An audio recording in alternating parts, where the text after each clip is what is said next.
Bismillahirrahmanirrahim. Assalamualaikum warahmatullahi wabarakatuh.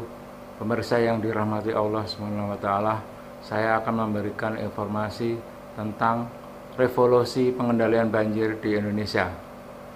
Ada pola pikir yang harus dirubah.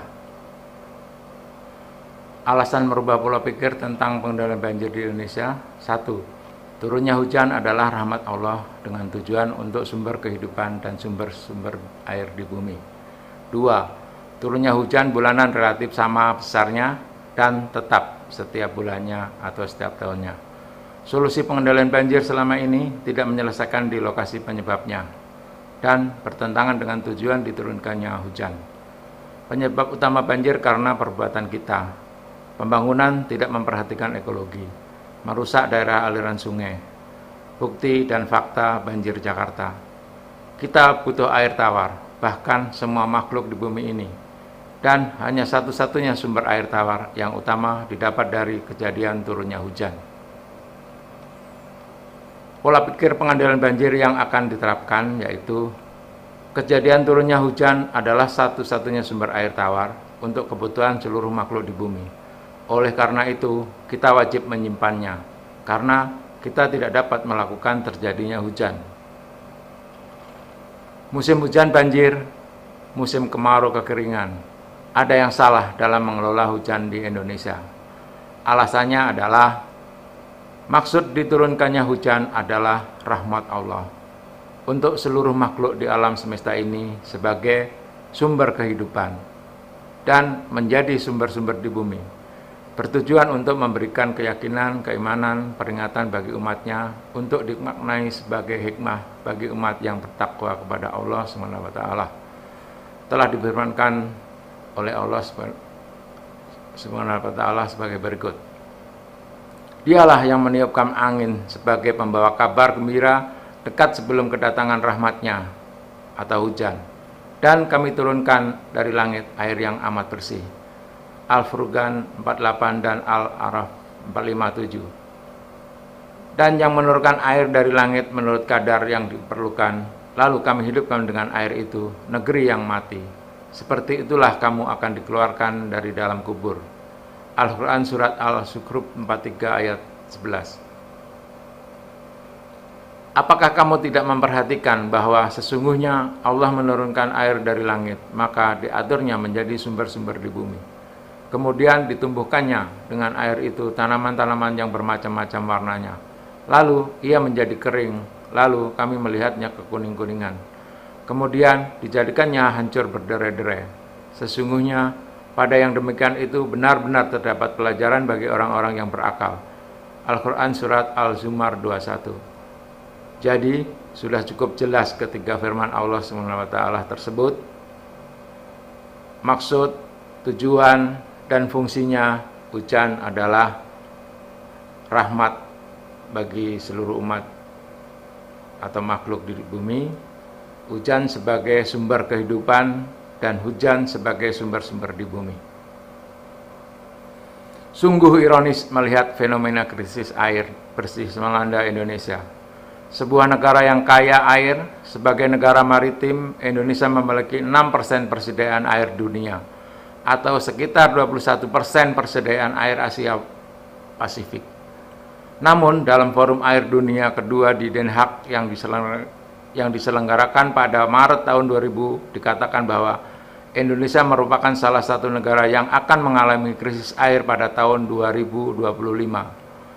Masih jauh dari tahun 2025, Indonesia nampaknya telah merasakan keterpurukan kuantitas dan kualitas air. Jumlah air di bumi ini 97% adalah air asin yang berada di lautan dan 3% adalah air tawar. Dari 3% tersebut, 30% air dalam tanah dan 70% ada di gunung es dan glasier. Hanya 0,3% air tawar yang ada di permukaan yang bisa dimanfaat oleh manusia. Melalui siklus hidrologi terjadilah hujan. Dari air laut yang asin diproses menjadi air tawar untuk kebutuhan semua makhluk, dan setelah air dikirim ke daratan melalui hujan, pantaskah air hujan itu dibuang lagi ke laut dalam rangka pengendalian banjir? yang selama ini umumnya dilakukan di Indonesia. Cara ini tidak akan menyelesaikan masalah karena menimbulkan masalah baru, yaitu kekeringan di musim kemarau. Contoh dan fakta banjir Jakarta. Penyebab banjir Jakarta adalah berkurangnya daerah resapan karena terjadi penutupan lahan di daerah aliran sungai dan di wilayah DKI.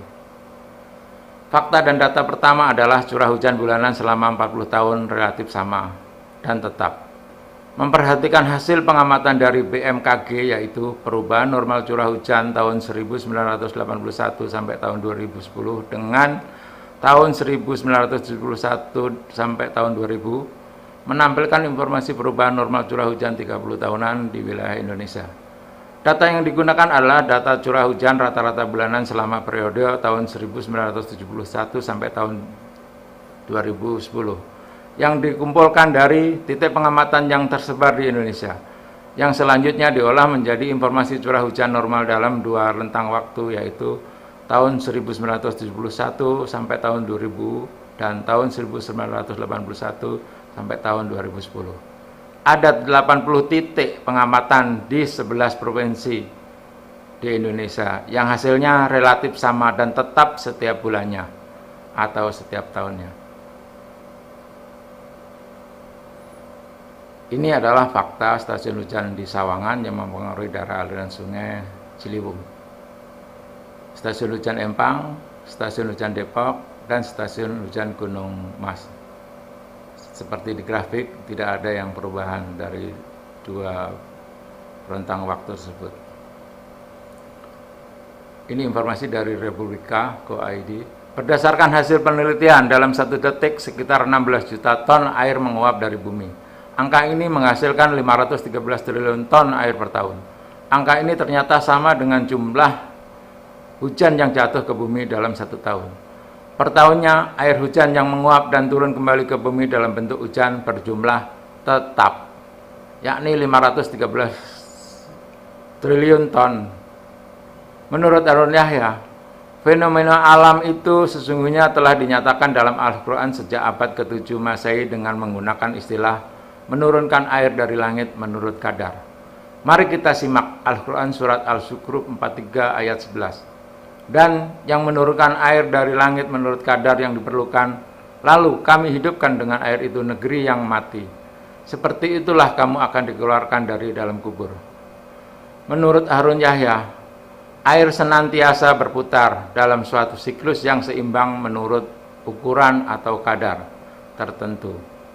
Kehidupan di bumi bergantung pada siklus air ini, ujar pemilik nama asli Adnan Oktar ini. Bahkan, kata dia, sekalipun manusia menggunakan semua teknologi yang ada di dunia ini, mereka tidak akan mampu membuat siklus seperti ini. Tetapnya jumlah ini sangatlah penting bagi keberlangsungan keseimbangan ekologi dan tentu saja kelangsungan kehidupan ini. Satu penyimpangan kecil saja dari jumlah ini akan segera mengakibatkan ketidakseimbangan ekologi yang mampu mengakhiri kehidupan di bumi. Namun, hal ini tidak pernah terjadi, dan hujan senantiasa turun setiap tahun dalam jumlah yang benar-benar sama seperti dinyatakan dalam Al-Quran. Maha benar Allah Subhanahu wa Ta'ala dengan segala firman-Nya.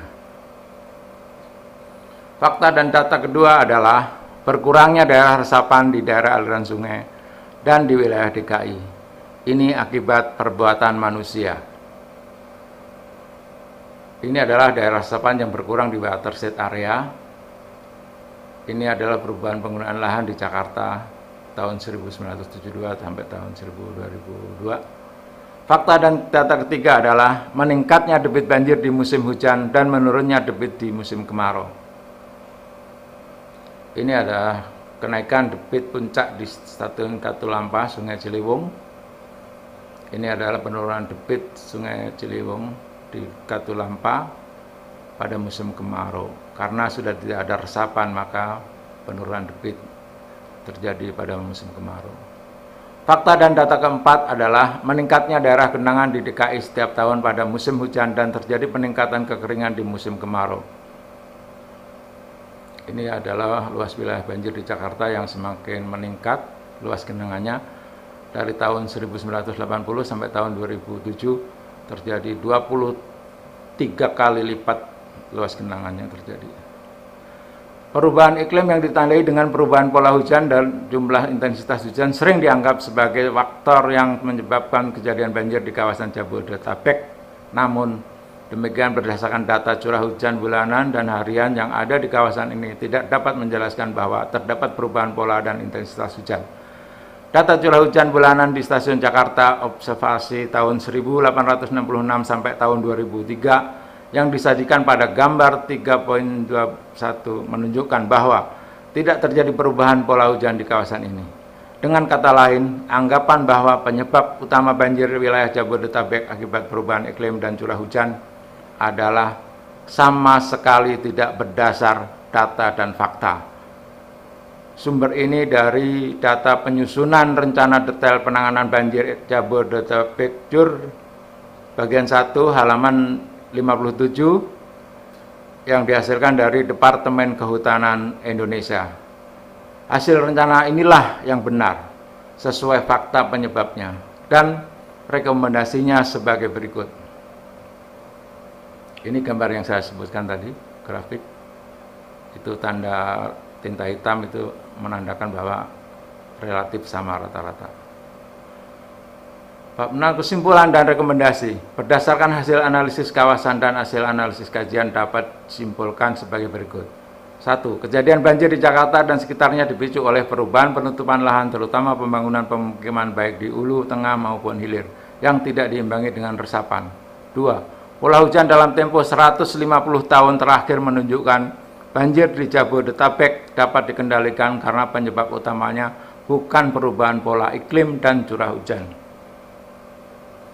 Kesimpulan dari saya adalah pengendalian banjir di Indonesia harus ada perubahan pola pikir. Yang sekarang dengan cara menormalisasi sungai agar genangan banjir atau limpasan air cepat dibuang ke laut adalah kesalahan besar dan tidak menyelesaikan banjir itu sendiri. Karena penyebab banjir bukan di badan sungai, tapi di daerah aliran sungai. Ingat, intensitas hujan itu tetap setiap bulan atau setiap tahunnya, yang telah saya jelaskan di atas.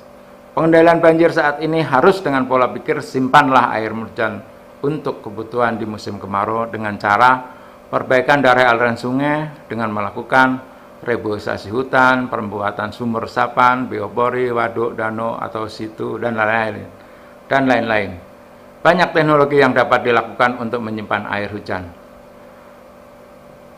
Khusus untuk banjir Jakarta bisa dilaksanakan rekomendasi dari Departemen Kehutanan yang telah saya sebutkan tadi.